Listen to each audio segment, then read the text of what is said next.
জাতীয় নির্বাচন কমিশনের কড়া পদক্ষেপ। অবশেষে রাজ্যের 7 আধিকারিক একদম ডাইরেক্ট সাসপেন্ড করলেন জ্ঞানেশ কুমার। আপনারা দেখেছেন, এই খবর হয়তো সকলেই শুনেছেন। আর এই খবর সামনে আসার পরেই রাজ্যের শাসক দল, রাজ্যের সুপ্রিম নেত্রী মমতা বন্দ্যোপাধ্যায় থেকে শুরু করে পুরো নবান্ন কার্যত কেঁপে উঠেছে। অবশেষে কড়া অ্যাকশনের পথে হাঁটতে শুরু করেছে জাতীয় নির্বাচন কমিশন। আপনারা সকলেই জানেন যে আর বিধানসভা নির্বাচনের খুব একটা দেরি নেই। এখনও পশ্চিমবাংলায় কোড অফ কন্ডাক্ট অর্থাৎ আদর্শ আচরণ বিধি, নির্বাচন বিধি লাগু হওয়ার এখনও হাতে রয়েছে, মমতা বন্দ্যোপাধ্যায়ের হাতে। এখনও 15-20 দিন আপনারা ধরে রাখতে পারেন, এখনও সেটা হয়নি। অর্থাৎ নির্বাচন বিধি এখনও লাগু হয়নি, কিন্তু তার আগেই জাতীয় নির্বাচন কমিশনের কড়া পদক্ষেপ।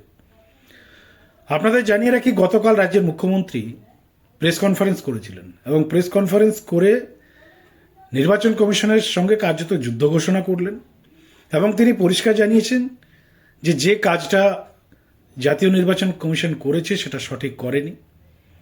তাদেরকে কোনো সুযোগ দেওয়া হয়নি, তাদেরকে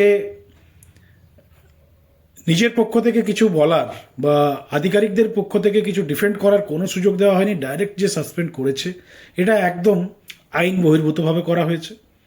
আমরা এই আধিকারিকদের সঙ্গে আছি, রাজ্য সঙ্গে আছে এবং আমরা এদেরকে নির্বাচনের কাজে ব্যবহার করব না, কিন্তু নির্বাচনের কাজের বাইরে বাকি কাজগুলোতে আমরা এদেরকে ব্যবহার করব এবং জেলাতে এদেরকে বড় পদেই দেওয়া হবে। তার মানেটা কি পরিষ্কার বুঝতে পেরেছেন।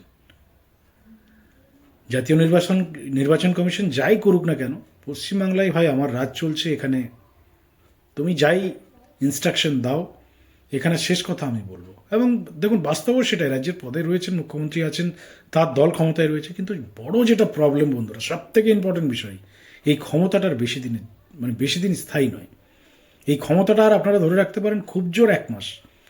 আমাদের কাছে যে ইনফরমেশন আছে, সম্ভবত 1 তারিখ বা 2 তারিখ ভোটের ডেট ঘোষণা হবে। আর ভোটের ডেট ঘোষণা হওয়ার পরেই রাজ্যের টোটাল মেশিনারি, রাজ্যের টোটাল পাওয়ার, কন্ট্রোল, পুরো প্রশাসনিক ব্যবস্থাটা চলে যাবে নির্বাচন কমিশনের হাতে।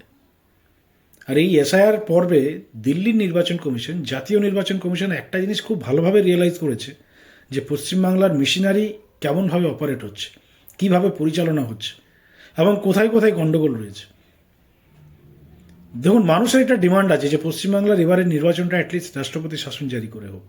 সেটা হয়তো হবে না, সেই ডিমান্ড হয়তো ফুলফিল হবে না, কিন্তু জাতীয় নির্বাচন কমিশন এবারের নির্বাচনে হয়তো কিছু ঐতিহাসিক সিদ্ধান্ত নিতেও পারে। দেখুন, বিধানসভা নির্বাচন এলেই আপনারা জানেন আধিকারিকদের বদলি হয়, ওসি বদলি হয়, ডিএমরা বদলি হয়ে যায়, কিন্তু এবারের বদলটা হয়তো আরও বেশি হবে।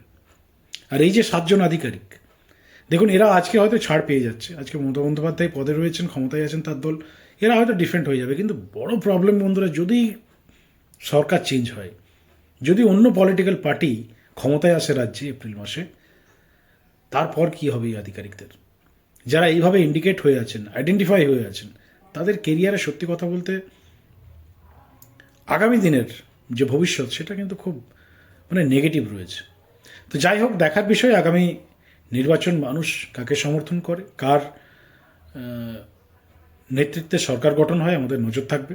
এবং আপনাদের সকলের কাছে রিকোয়েস্ট, অবশ্যই চ্যানেলটিকে ফলো করে রাখুন, সাবস্ক্রাইব করে রাখুন এই রিলেটেড পরবর্তী খবরের জন্য।